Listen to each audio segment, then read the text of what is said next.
Nós sabemos dos impactos. Eu acho que a proposta é nós buscarmos solução, buscarmos um alívio, né, para esse sofrimento.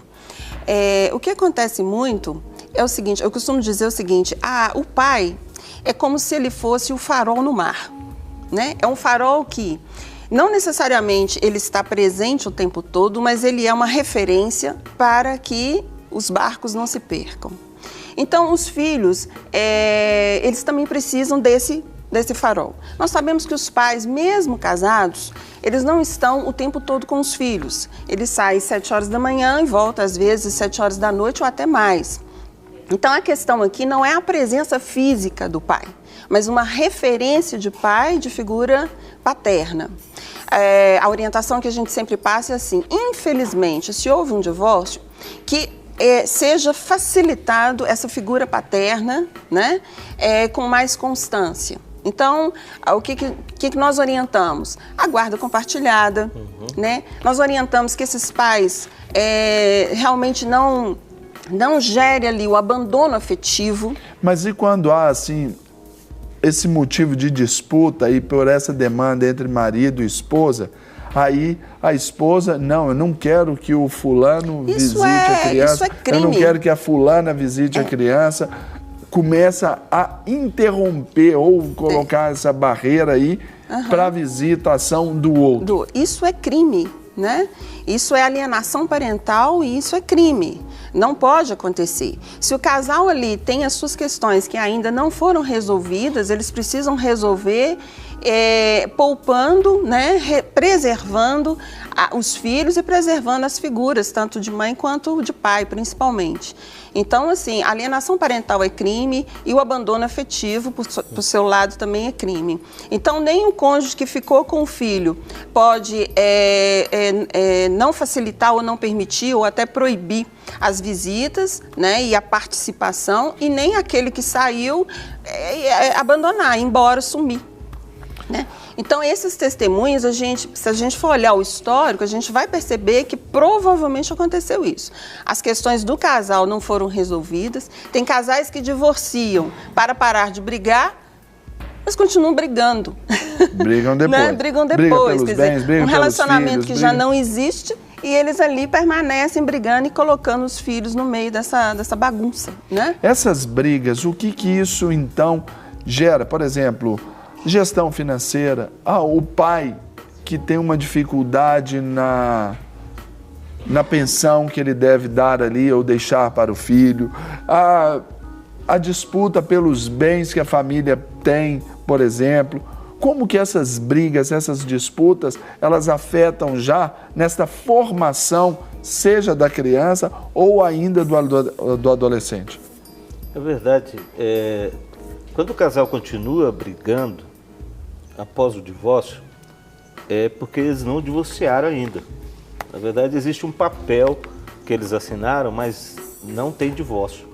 Eles continuam juntos e tentando, com essa briga, se acertar. Essa briga é para que eles consigam uma conciliação, uma reconciliação, talvez. O que a gente trabalha sempre é que o casal deve procurar ajuda para conseguir, se for o caso, se eles decidiram que vão se divorciar de fato, para conseguir ter esse divórcio de uma maneira mais amena, mais tranquila, que tem um mais impacto amigável, menor, mais amistosa. Mais amigável. Então a gente sempre trabalha o casal o seguinte: para divorciar você precisa se reconciliar. Então, se não tiver reconciliação, não há divórcio. E aí a gente leva para o consultório para trabalhar essa questão com os dois. E muitas vezes nós vamos descobrir as razões pelas quais eles desejam o divórcio e, tratando essas razões, esse divórcio vai deixar de existir, né? E vai deixar de acontecer esse impacto na vida da família. Então, sem reconciliação, não há divórcio, porque daí eles continuam brigando pro resto da vida. Sempre vai ser um tempo. Agora, eu falei aí das disputas financeiras, e quando o filho é essa disputa entre o casal, aí eu acho que piorou tudo, né? Com certeza. De novo, é a questão da imaturidade, a questão do adoecimento de ambas as partes, de usar esse filho para competir. Legalmente, o que acontece? Como você mesmo disse, em geral, os filhos ficam com a mãe. Em raríssimos casos, né, acontece dos filhos ficarem com o pai. A proposta é que seja uma guarda compartilhada para que fique 15 dias com um, 15 dias com o outro, para que possam ambos participarem da educação, né, dessa finalização de educação desse pré-adolescente e desse adolescente. E para que esse vínculo afetivo não se perca, né, tanto de um lado quanto do outro. Então, essa é a proposta. As pessoas que começam a usar os filhos para competir, né, se for o caso da mãe, imediatamente é importante que aqueles que estão ali ao lado, né, a parentela dela ou do ex-marido, os próprios filhos sinalizem que ela precisa de ajuda. Né? Isso novamente é um crime, não pode acontecer. Né? Alguém tem que denunciar isso não pode acontecer. Porque normalmente a gente vê, existe e é algo que não é tão velado assim, a prática, o dia a dia. Né? Aí eu quero já emendar uma outra pergunta aqui para vocês também. Quanto, não que sejamos a favor do divórcio em absoluto, não entendemos que é possível a reconciliação. Há uma frase, eu não lembro de quem disse, mas eu a tomo muito sempre, que diz assim: é preferível uma péssima reconciliação do que um bom divórcio. Não é verdade? Então, assim, a gente sempre vai lutar pelo casamento, mas o divórcio é uma realidade. Infelizmente. Como minimizar, se é possível minimizar os efeitos na vida de uma criança ou de um adolescente? Sempre facilitar a participação de ambos os pais. Né? O casal separou. Porque, precisa por exemplo, entender quando isso. O casal separou, os pais não. Querendo ou não, o casal separou, os pais não, como você disse. Interessante. Só que, por exemplo, a rotina da criança, querendo ou não, de alguma forma, ela muda. Como estabelecer isso do casal aí para manter pelo menos a base da rotina dela? Existem pais, por exemplo, que combinam, porque o acordo ele permanece fora ou dentro do casamento. O acordo sempre é bom. Então tem pais que entram no seguinte acordo: o pai vai buscar os filhos logo pela manhã para levar para a escola. Né? Então toma o café com o filho e vai levar para a escola. No horário de almoço, sempre que possível, buscar ou até almoçar com os filhos. Né? No final da noite, sempre passar para orar, para abençoar, né? Para estar algum tempo com o filho. E claro, final de semana, passarem juntos, férias, feriados, não quebrar essa rotina, né? Não precisa quebrar. Geralmente, quando quebra, é porque o casal não está bem. Alguém está prejudicando isso. Não é em relação aos filhos. Agora, até porque criança ela se adapta tão fácil a essas situações, né? Ela se adapta. Quando o adulto responsável está... O que não quer dizer que ela não esteja sofrendo, não ela sofra as consequências dos atos dos pais. Porque muitas vezes as crianças, nestas condições, elas são as primeiras a sinalizarem, nem sempre a verbalizarem, nem sempre conscientemente falar a respeito, mas as crianças, elas sinalizam. Sim. É a criança que começa a ficar agressiva na escola, o rendimento que cai, é aquela dispersão. Para de brincar. Para de brincar. Esses efeitos na vida da criança, eles são quase que imediatos. Sim. Como que os pais, então, podem lidar com isso? Os pais precisam perceber uma coisa importante, é o seguinte: primeira coisa, quando eles começam a se desentenderem, essa criança já entra em ação. Ela tenta reconciliar esses pais, ela começa a ter um trabalho que ela não tinha antes, que é fazer com que os dois se unam.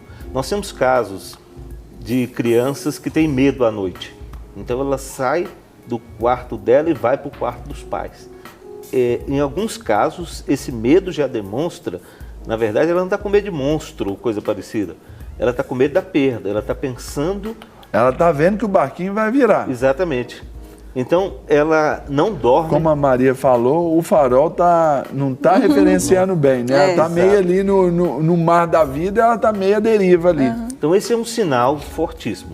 A discussão dos pais em casa, mesmo que eles tentem esconder, a criança capta, ela pega. E aí, ela sai da sua cama e vai para a cama dos pais. Geralmente ela vai deitar entre eles, porque ela quer fazer a ligação dos dois. Então a preocupação dela começa muito antes.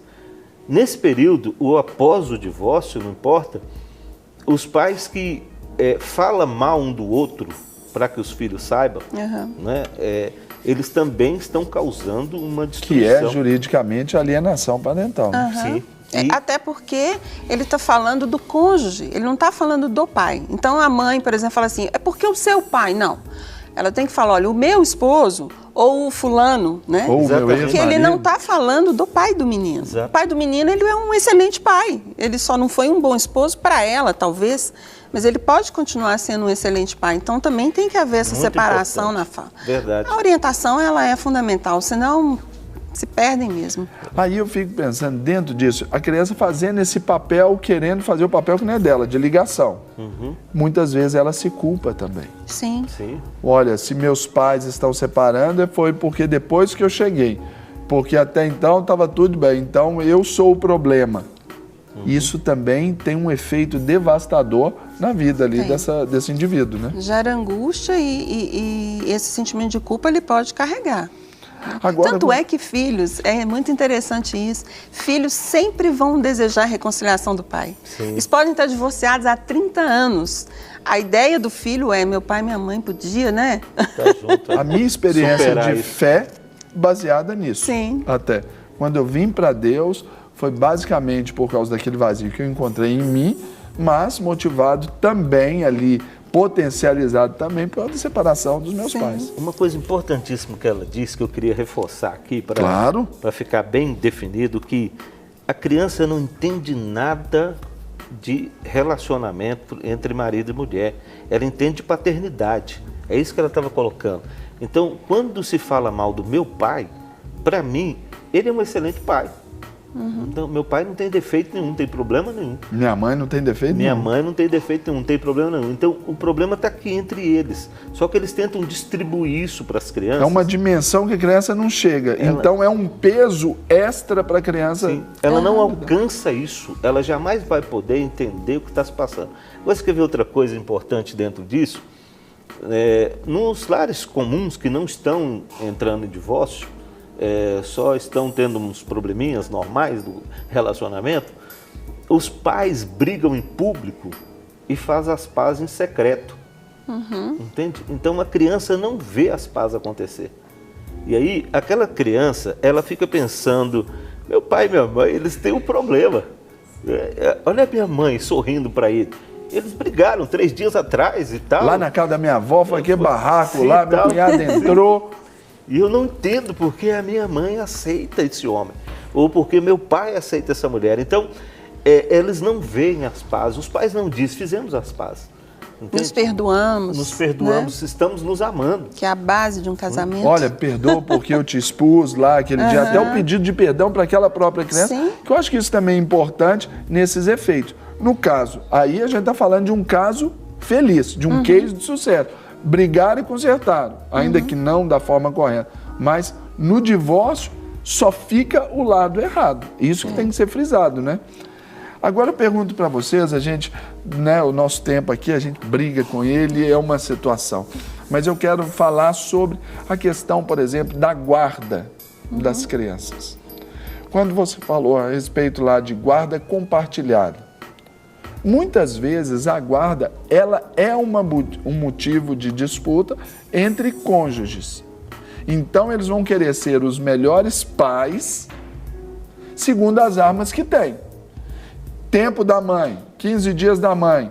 A mãe vai lá, olha aqui, ó, tem que escovar o dente para dormir, agora você não come nada, senão atrapalha o seu almoço, você daqui a pouco tem que fazer para casa, para ir para a escola, um pouquinho mais.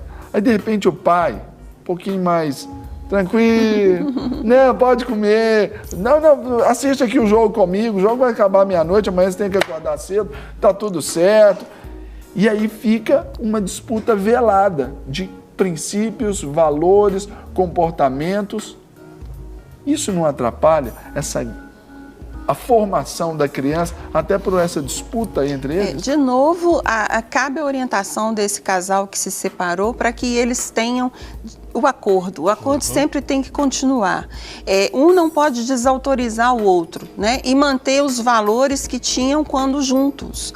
Né, os valores de tempo, de horário, valores morais, religiosos, é importante que ele se mantenha do outro lado.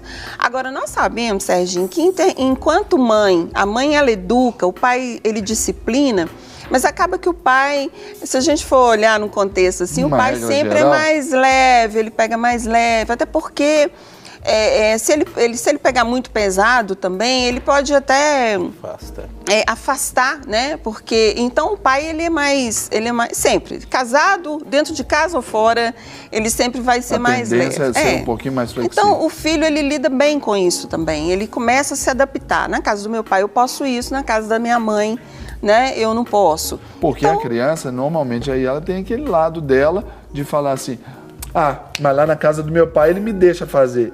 Ele, ao invés de fazer aquele trabalho de unir, ele usa isso. Automaticamente ele usa o inverso, para ele olhar o seu próprio lado. E isso já é uma corrupção instalada? Na verdade, eu não diria uma corrupção instalada, eu diria que é o seguinte, os dois conceitos, as duas formas de vida, os dois valores que o pai e a mãe possuem, deveriam ter se misturado para chegar nesse filho. Então, do antes, né? Isso, mas como isso não aconteceu, eles estão sendo mostrados, essa diferença está sendo mostrada. Um homem não pode ser igual a uma mulher e uma mulher não pode ser igual ao homem. Isso só vai acontecer quando eles misturam os valores, o legado que eles estão trazendo. Aí, dessa mistura sai o que a criança precisa. Como eles não conseguiram fazer essa mistura, eles se separaram.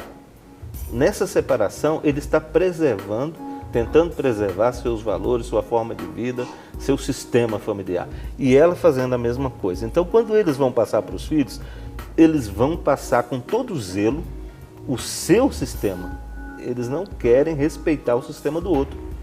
Então, o ideal no casamento, e é o que nós trabalhamos no curso A Essência do Relacionamento Conjugal, a gente trabalha forte isso, que é fazer essa mistura. Os filhos têm que sair uma perfeita mistura de pai e mãe. Uma salada de fruta boa. Bem organizado. Porque senão, esses dois, isso não vai ter conserto, porque o pai vai sempre achar, e é importante, olha só, Deus fez uma coisa bacana demais que colocou na nossa vida pai e mãe. A necessidade de um e do outro é fantástica, nós precisamos. Se nós tivéssemos só mãe, realmente teríamos um problema sério na vida. Se tivesse só pai, aí seria pior ainda, né? Mas então nós temos pai e mãe para que haja esse equilíbrio, né? No relacionamento dos dois, transmitindo então para os filhos aquilo que os filhos desejam, aquilo que os filhos estão buscando ou querendo ou que precisa para que tenha uma vida plena. E nesse momento é muito importante assim, entender, o pessoal costuma dizer, é pai, né? Quando não existe isso, tá? Pai é pai, mãe é mãe, não existe pai, né? Nem cada mãe, um, né? Não existe. E existe a necessidade dessa figura paterna, mesmo que não seja o pai porque divorciou, morreu, mas vai ter uma figura masculina ali, um avô, um tio, né? Ou um pós-casamento restituído, mas vai haver essa figura, o filho precisa. Inclusive, a minha orientação também com respeito aos meninos de pais divorciados é que, se possível, já na meio de adolescência, que ele possa morar com o pai mesmo. Né? Se esse pai puder acolher, se for menino, se esse pai puder acolher esse menino, é muito bom. Para receber todas as novidades do canal, inscreva-se e, se curtir o vídeo, clique em gostei. Aproveite para acompanhar a Rede Super nas redes sociais.